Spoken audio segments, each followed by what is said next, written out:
సంబంధించిన అక్రమం కాబట్టి సో అక్కడే 25 ఏళ్ల పాటు జైలు శిక్ష పడబోతుంది ఒకవేళ నేరం కానీ రుజువైతే అన్నది ఇక్కడ క్లాజ్.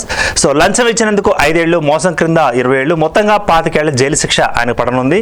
అమెరికా భారత్ మధ్య నేరగాళ్ల అప్పగింత ఒప్పందం కూడా, ఇక దీని ప్రకారం అదానీని అప్పగించాలని అమెరికా కోరే ఛాన్స్ కూడా ఉంది. క్యాపిటల్ మార్కెట్ అక్రమాలపై కఠినంగా ఆ దేశ చట్టాలు కూడా అక్కడ అమలు కానున్నాయి. అడిగితే అప్పగించక తప్పదు. Indo American lawyer Ravi Batra ఈ మేరకు వ్యాఖ్యలు కూడా చేశారు. అప్పీలుకు అదానికి అవకాశం ఇచ్చారు. ఒప్పందాలు, జరిమానా చెల్లింపుల ద్వారా రాజీకి అనుమతిస్తున్న అమెరికా చట్టాలు అంటూ. సో అక్కడ కొంత వెసులుబాటు ఉంది. మన భారతీయ శిక్షా స్మృతి ఏదైతే ఉందో ఇప్పుడు బిఎన్ఎస్గా మార్చుకున్నాం. కొన్ని రిజిడ్గా ఉంటాయి, కొన్ని ఫ్లెక్సిబుల్గా ఉంటాయి.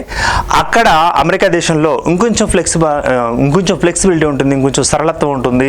సో అక్కడ ప్రూవ్ చేసుకునే ఒకవేళ శిక్షను కూడా తగ్గించుకునే అవకాశం, లేదా శిక్ష కూడా లేకుండా ఉండేలాగా కూడా చేసుకునే అవకాశాలు అక్కడ ఉన్న చట్టాల్లో ఉంటుంది. కాబట్టి మరి అదాని దారేటు 25 ఏళ్ల జైలు శిక్షక అమెరికాకు వెళ్ళబోతున్నారా? నేరం రుజువు కాబోతుందా? ఏం జరగబోతుందా అనేది సర్వత్రా ఉత్కంఠ రేపుతున్న అంశం.